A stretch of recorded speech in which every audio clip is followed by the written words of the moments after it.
This is John Tankstrom, and I'm going to attempt to use Screencast to try to show what's happening with the Radius Network beacon that I just received today, why for some reason it's not working. So let me see if I can go into my phone, and here we can see the beacon, and it's not turned on. So let me turn off this light and see if that helps.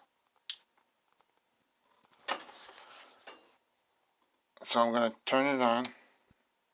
Now I'm going to put it in config mode.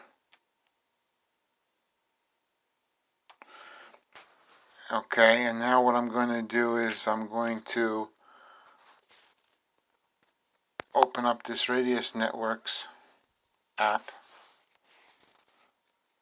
hit scan,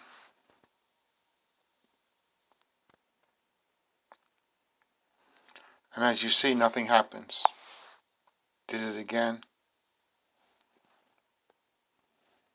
So this is the problem that I'm facing.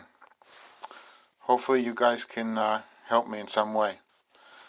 You can also see that everything here is working, the Bluetooth, the GPS.